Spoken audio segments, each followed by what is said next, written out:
জামাতের আমির আমার অত্যন্ত পছন্দের বড় ভাই, তিনি 2 বার বক্তৃতা দিতে গিয়ে কোলাপস করে পড়ে গেছে। এইটা কি একটা রাজনৈতিক দলের নেতার জন্য কাম্য একটা বিষয়, কাম্য ঘটনা? এর ফলে কি জামাত আগাইলো না পিছাইলো?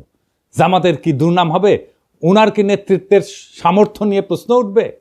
না, এতে ওনার জনপ্রিয়তা বাড়বে। হিসাব করে দেখেন কারণটা কি?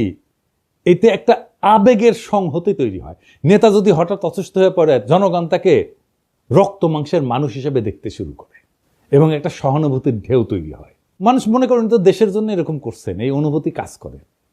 এইভাবে কোলাপস করলে তাকে একজন ত্যাগী যোদ্ধা হিসেবে তুলে ধরে।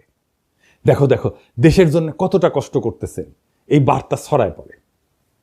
পলিটিক্সে সবাই কথা বলে, কিন্তু সবাই কথা বলার মতো থাকে না। আর যখন কেউ কথা বলার মাঝখানে হঠাৎ এইভাবে নিঃশ্বাস হারায় ফেলেন, তখন মঞ্চ কেঁপে ওঠে। একটা শরীরের পতনে তখনই শুরু হয় এক নতুন ধরনের রাজনীতি।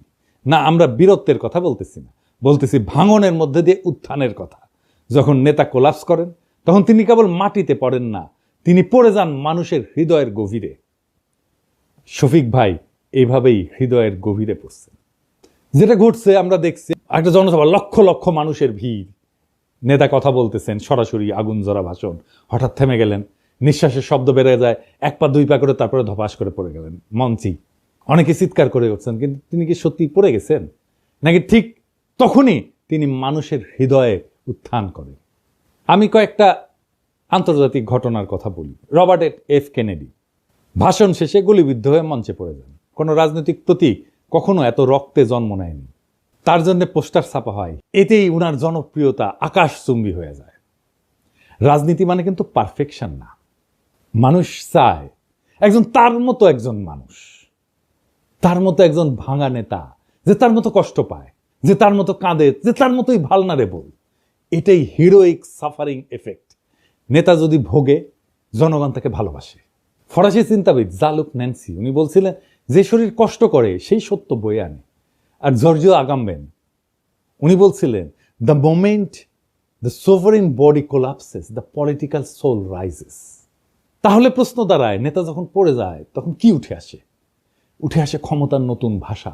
ভাঙন থেকে উঠে আসে এক নতুন প্রতীক, যেখানে নেতা আর কেবল মানুষ না, তিনি হয়ে ওঠেন সিনেমার মতো সাহসের স্থাপত্য, বীরত্বের প্রতীক, আস্থার জায়গা, ভরসার জায়গা, এবং মানুষ কানেক্ট করতে পারে তার সাথে।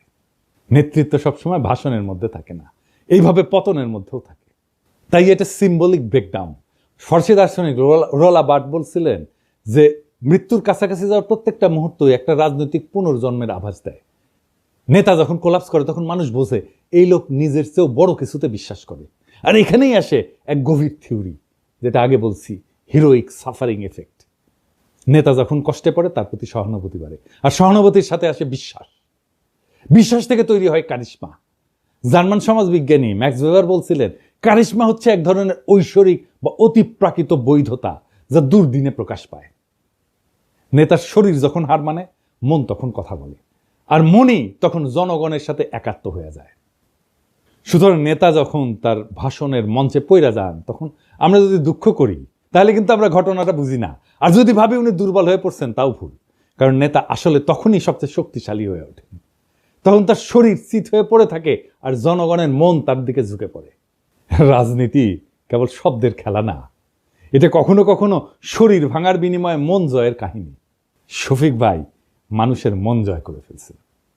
উনি মন জয় করার মতোই মানুষ, একজন অত্যন্ত উঁচু মনের মানুষ, একজন অত্যন্ত ক্যাপাবল লিডার।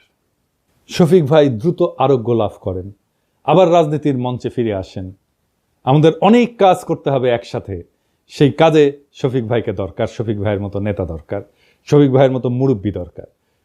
আমরা চাই আমাদের নেতা আমাদের মতোই হোক, আমাদের মতোই রক্ত মাংসের মানুষ হোক, আমাদের মতোই দুঃখ পাক, আমাদের মতোই কষ্ট পাক, আমাদের মতোই কান্না করুক, আমাদের মতোই ভালনারেবল হোক। আমাদের রাজনীতিতে সেই রকম নেতা সবাই হয়ে ওঠেন। আমরা সেই কামনা করলাম, সেই নেতারাই আগামীর বাংলাদেশ নির্মাণ করতে পারবে। সেই দিনের অপেক্ষায় আমরা থাকলাম।